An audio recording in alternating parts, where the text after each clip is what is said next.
요즘 콩팥 질환자들에게 핫한 약이죠. 당뇨병, 심장질환뿐만 아니라 콩팥병에도 좋은 효과를 보이고 있는 약 바로 SGLT2 억제제인데요.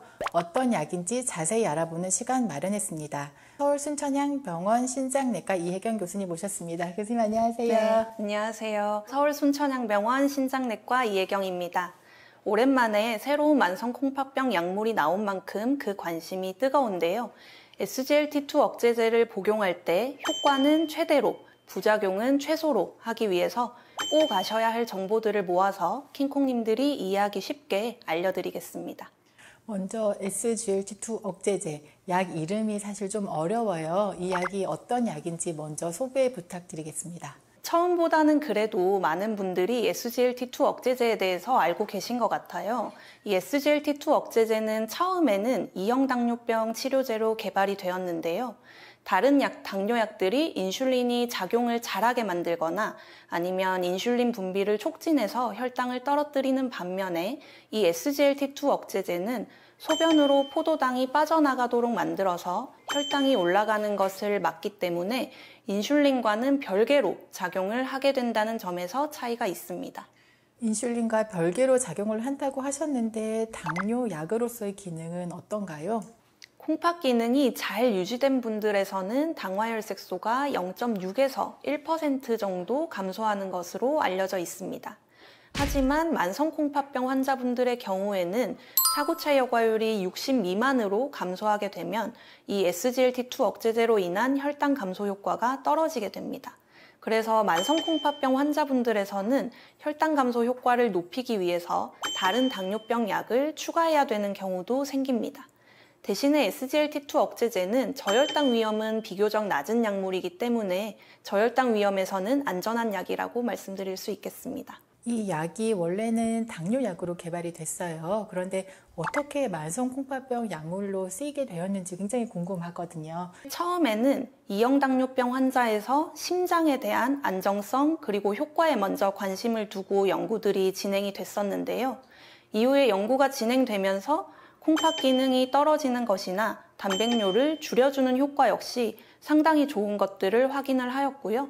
그래서 처음에는 비교적 콩팥 기능도 잘 보존되고 알부민뇨가 적은 환자에서 연구가 진행되다가 점차 콩팥 기능이 감소한 환자들 그리고 알부민뇨가 많이 나오는 환자들로 그 범위가 넓혀지고 또 최근에는 2형 당뇨병이 없는 다른 원인으로 인한 만성 콩팥병까지 그 적응증을 넓혔습니다. 실제로 2형 당뇨병이 있든 없든 상관없이 콩팥 보호 효과가 좋은 것으로 나와서 킹콩님들에게는 상당히 좋은 소식이죠. 원래는 당뇨약으로서 당뇨병, 콩팥병 환자들이 어떤 이제 효과가 있는지 알아보다가 보니 이것이 콩팥도 보호하는 효과가 있다고 결국에는 이제 여러 가지 연구에서 입증이 돼서 사용이 시작되었을 텐데요. 그러면 콩팥 기능이 떨어지는 속도를 줄여준다. 이것은 어떤 의미인가요? SGLT2 억제제는 대략 1, 2년 정도 이상은 복용한 후에 이 약을 먹지 않는 환자분들과 대비해서 사구체 여과율에 대한 효과를 보이게 됩니다. 예를 들면 기존 치료를 받는 환자에서는 1년에 사구체 여과율이 약 4.5 정도 감소한다고 한다면은 SGLT2 억제제를 복용을 하면 1년에 2 이내로 사구체 여과율이 감소합니다. 물론 여러 가지 요인에 따라서 치료 효과가 다를 수는 있겠지만 약 15년 정도 투석이나 이식이 필요한 말기 콩팥병으로 진행하는 기간을 늘려주는 효과를 기대할 수 있습니다. 이 15년이라는 거는 사실 이제 기존 연구에서 추정했을 때 나온 결과이기 때문에 이제 환자들마다 굉장히 효과가 다를 수 있다는 것은 좀 감안해서 들어야 될 것 같긴 하고요. 이 약이 심장 질환에도 효과가 있다고 들었어요. 이것은 어떤 의미일까요? SGLT2 억제제는 심부전으로 인한 입원을 줄여주는 효과가 아주 좋은 것으로 알려져 있습니다. 또 심근경색이나 뇌졸중과 같이 주요 심혈관 질환도 감소를 시켜줍니다.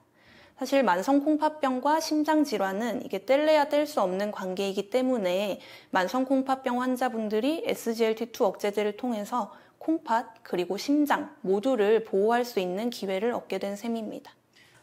이렇게 좋은 약으로 알려져 있는 SGLT2 억제제가 모든 콩팥 환자들이 쓸 수는 없다고 들었거든요. 그러면 사구체 여과율, 콩팥 기능이 어느 정도 되면 쓸 수 있는지도 궁금합니다. 사실 외국에서는 이미 사고체 여과율이 20 이상인 상당히 진행된 만성 콩팥병 환자분들에서도 사용을 하도록 권고를 하고 있는데 아직까지 국내 허가 사항은 사고체 여과율이 25 이상인 만성 콩팥병 환자분들에서 저희가 처방이 가능합니다. 아직까지 좀 안타깝게도 이형당뇨병이 없는 경우에는 보험 적용은 되지 않고 있고요. 하지만 아마 조만간 사고체 여과율 20 이상으로 허가 사항이 좀 더 확대될 것으로 기대하고 있고 최대한 많은 킹콩님들이 급여가 가능한 금액으로 처방을 받으실 수 있도록 저희 대한신장학회에서도 많은 노력을 하고 있습니다.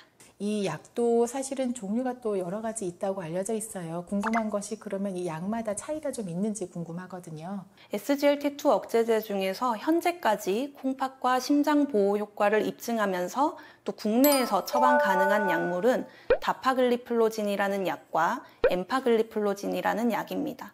그래서 만성 콩팥병이 있는 킹콩님들 같은 경우에는 이 두 가지 약제를 다른 SGLT2 억제제보다도 우선적으로 사용하시도록 권장을 드립니다. 혈당 감소 효과에는 큰 차이가 없기는 하지만 이 약물마다 아직까지 사용 가능한 사고체 여과율 범위가 약간씩은 다르기 때문에 검사 결과에 따라서 주치의 선생님과 상의를 해서 처방받는 것을 추천드립니다.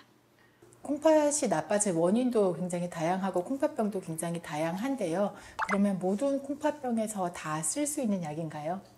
일단 가장 많은 데이터가 축적된 것은 역시 당뇨병, 콩팥병입니다. 그 외에도 대신 IgA 신증과 같은 사고체 신염에서도 워낙 좋은 결과를 보여주고 있고요. 또 고혈압으로 인한 콩팥병이 있는 환자에서도 일부 효과가 있습니다. 하지만 이전 대규모 연구에서 아직까지는 일형 당뇨병이 있거나 다낭신 또는 최근 콩팥병 때문에 스테로이드와 같은 면역 억제제 치료를 받은 환자분들은 제외가 되었었기 때문에 이러한 원인 때문에 만성 콩팥병이 생긴 환자분들의 경우에는 아직까지는 사용하기 전에 좀 더 많은 데이터가 필요할 것으로 보입니다. 간혹 투석하시는 환자분들도 이 약이 복용한지 여쭤보시는 경우들이 있어요. 투석하시는 환자분들도 복용이 가능한가요? 아직까지는 데이터가 많지 않다 보니까 기존의 약을 복용하시던 분들도 투석을 시작하는 경우에는 SGLT2 억제제를 중단하도록 권고를 하고 있습니다.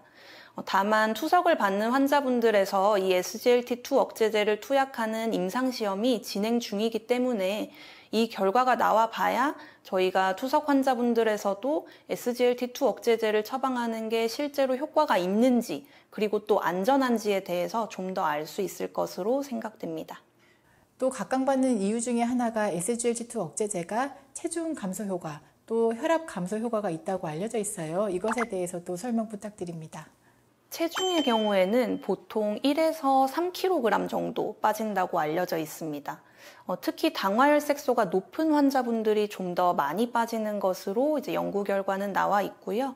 수축기 혈압 같은 경우에는 3에서 5 정도 감소하기 때문에 실제로 혈압약을 복용하던 중에 이 SGLT2 억제제를 쓰면서 혈압약을 줄이게 되는 경우들도 있습니다. 대신에 이제 앉았다 일어설 때 어지러움을 느끼는 경우 또는 저혈압이 있을 때에는 주치의 선생님과 상의해서 기존 약물들을 좀 조절해 주는 것이 필요하겠습니다. 또 우려하는 점 중에 하나가 이 약을 복용하고 나면 단기간 한두 달 내에 콩팥 기능이 일시적으로 떨어지는 그런 현상이 또 알려져 있다고 하는데요. 이것에 대해서도 좀 걱정이 많이 있으실 것 같아요. 보통 SGLT2 억제제를 시작하고 나서 한 달 정도 지나면 사고체 여과율이 5 정도 감소하는 것으로 알려져 있는데요.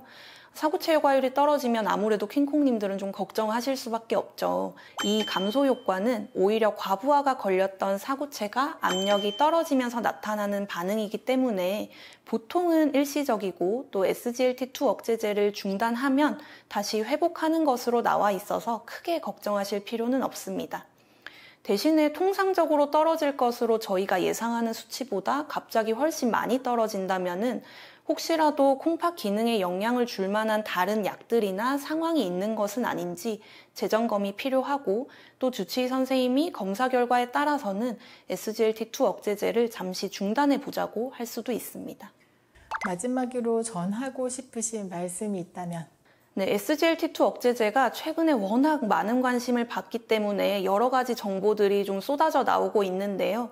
가끔은 이게 제대로 된 정보를 잘 전달받지 못하거나 오히려 잘못된 정보를 좀 듣고 오시는 분들이 있어서 안타까운 상황들이 있습니다.